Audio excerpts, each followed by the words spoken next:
سے میری گزارش ہے کہ جو حقوق زوجین ہیں اس سب آپ سیکھیے. بیوی کا آپ پر کیا حق ہے، اس کے کیا فرائض ہے، آپ کا کیا حق ہے، کیا فرائض ہے. اسی طرح طلاق کے مسئلے ضرور سیکھیے گا. یہ میری نصیحت اور وصیت یاد رکھیے گا کہ بعض اوقات انسان کو شعور بھی حاصل نہیں ہوتا اور علم سے تم پہلے ہی خالی ہیں، اور انسان کی زبان سے کچھ جملے نکلتے ہیں اور بیوی فوراً نکاح سے نکل جاتی ہے. اس کے بعد لڑائی جھگڑے میں آپ کے بعد ہم صلح تو کر لیتے ہیں، لیکن اب صلح نکاح کے بغیر ممکن نہ تھی، لیکن ہمیں نہیں پتا تھا اور ہم ساتھ رہنے لگے. تو پھر یاد رکھیں بغیر نکاح کے ساتھ رہیں گے اور جو آگے گناہ ہوگا وہ الامان والحفیظ. میں ایک مثال آپ کو دیتا ہوں. بیوی کہہ رہی ہو کہ طلاق دے دو، مجھے چھوڑ دو، اور شوہر جواب میں اس مذاکرہ طلاق کی محفل میں کہہ دے جا دفع ہو جا، فوراً طلاق پڑ جائے گی، لڑکی نکاح سے نکل جائے گی. لیکن یہ ہمیشہ نہیں ہوتا کہ جب بھی کہیں گے جا دفع ہو جائے گی. اس کے لیے ذرا ایک ماحول چاہیے. جیسے میں نے بتایا عورت مطالبہ کر رہی ہو، اس کے جواب میں انسان کہے گا فوراً نکاح ٹوٹ جائے گا، نیت ہو یا نہ ہو، کیونکہ یہاں مذاکرہ طلاق ہی نیت کے قائم مقام ہے. آپ یقین کیجئے جب میں نے احکام شریعت میں طلاق کے مسائل بیان کیے، اتنے مسائل میرے سامنے آئے.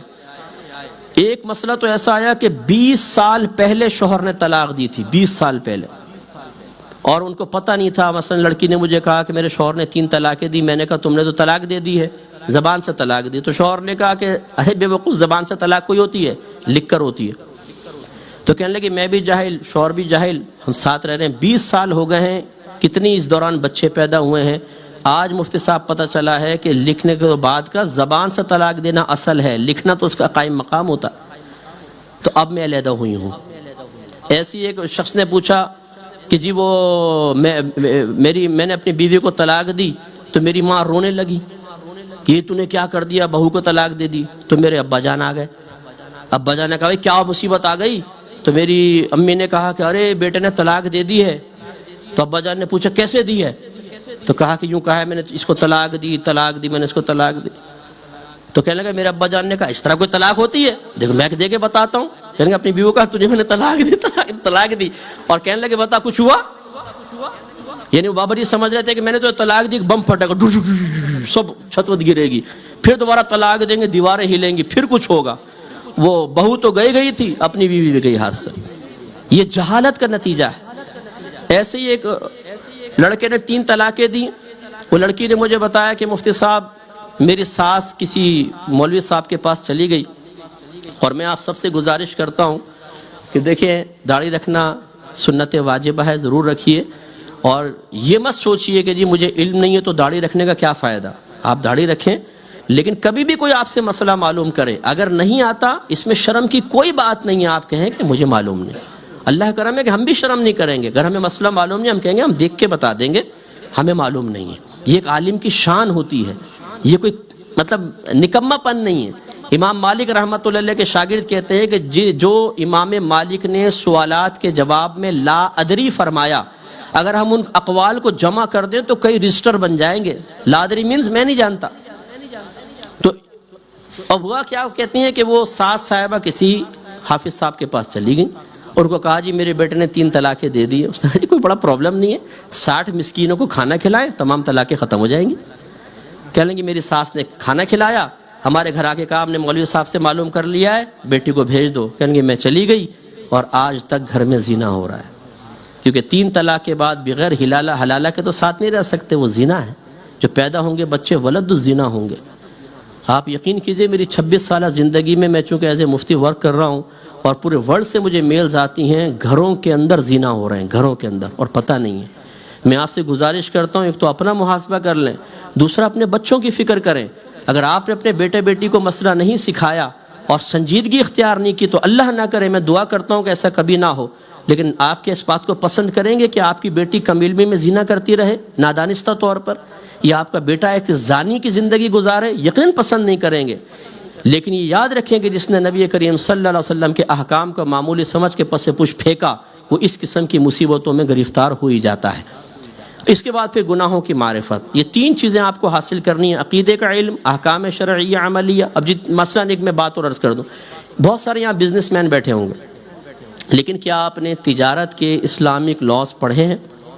کہ کیا اصول اللہ نے ہمیں دیے ہیں تجارت کرنے کے، رینٹ پہ چیز کو لینے دینے کے؟ عموماً نہیں ہوتے. ہم معلوم نہیں کرتے اس سے ذرا سی بے احتیاطی سے رزق حلال حرام میں بدل جاتا ہے. ذریعہ بہت اچھا ہوتا ہے لیکن طریقہ کار کی وجہ سے وہ کسب خبیث بن جاتا ہے, بیع فاسد ہو جاتی ہے اور مسائل پیدا ہوتے ہیں. تو اس لیے میں گزارش کروں گا کہ اطاعت بغیر علم کے نہیں ہو سکتی, اور علم کم از کم ان 3 چیزوں کا ضروری ہے. عقائد بما دلائل, نمبر 2 احکام شرعیہ عملیہ جو ضروری ہے ان کا اتنا علم کہ آپ غلطی سے محفوظ رہ کر اپنی عبادات اور معاملات کو صحیح طریقے سے کر سکیں. تیسرا گناہوں کی معرفت, اور اس کے لیے الحمدللہ حضرت صاحب جیسی عظیم شخصیت یہاں موجود ہے. میں بہت خوش ہوا, حضرت سے میری بھی میٹنگ ہوئی, ماشاءاللہ ادارہ چلا رہے ہیں. اپنی بچیوں کو یہاں بھیجیں, آپ خود بھی آئیے. میں بلکہ حضرت سے گزارش کروں گا کہ ایک فرض علوم کورس لانچ کر دیں جس میں عمر کی کوئی قید نہ ہو. 3 مہینے کا کورس رکھ لیں, انشاءاللہ یہ اچھا کور ہو سکتا ہے اگر آلٹرنیٹ ڈیز میں بھی آپ آئیں. 3 مہینے کا, ہم تو سنڈے کورسز کے نام سے رکھتے ہیں. 2 سے 5 3 گھنٹے کی کلاس ہوتی ہے, 3-4 مہینے کا کورس ہوتا ہے. یہ تمام چیزیں ہم تقریباً عقائد اسلام کورس ہے, وراثت کورس ہے, حقوق زوجین کورس سے کور کرا دیتے ہیں. اور ماشاءاللہ اس میں انجینئر, ڈاکٹر, پروفیسر, خواتین بھی آتی ہیں اور مرد حضرات بھی آتے ہیں اور مسائل سیکھ لیتے ہیں. یہ شعور بیدار کریں تو انشاءاللہ بہت اچھا ہوگا. اور اب تھوڑا سا آج جا کر سنجیدگی کے ساتھ بستر پہ لیٹ کے اپنے بارے میں سوچیں. بس یہی آخری بات ہے کہ ایک تو محاسبہ اپنا, اور ایک اللہ تعالیٰ نے ذمہ داری آپ کی اگلی نسلوں کی آپ پہ ڈال دی ہے.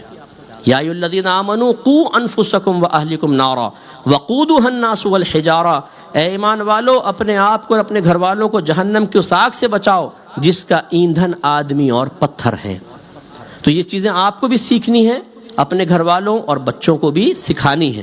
اللہ تعالیٰ فرماتا ہے وَأْمُرْ أَهْلَكَ بِالصَّلَاةِ وَاصْطَبِرْ عَلَيْهَا لَا نَسْأَلُكَ رِزْقًا نَحْنُ نَرْزُقُكَ. اللہ تعالیٰ فرماتے ہیں اپنے گھر والوں کو نماز کا حکم دے اور خود بھی اس پر ثابت قدم رہ. ہم تجھ سے رزق کا سوال نہیں کرتے, رزق تو ہم تمہیں عطا فرمائیں گے. یہ بھی ہمارا ایک ہوتا نا ہیلا, مفتی صاحب کیا کریں. ایک کو میں نے کہا جی درس قرآن میں آئے, اور مفتی صاحب بیوی بچوں کے لیے کمانا بھی تو عبادت ہے.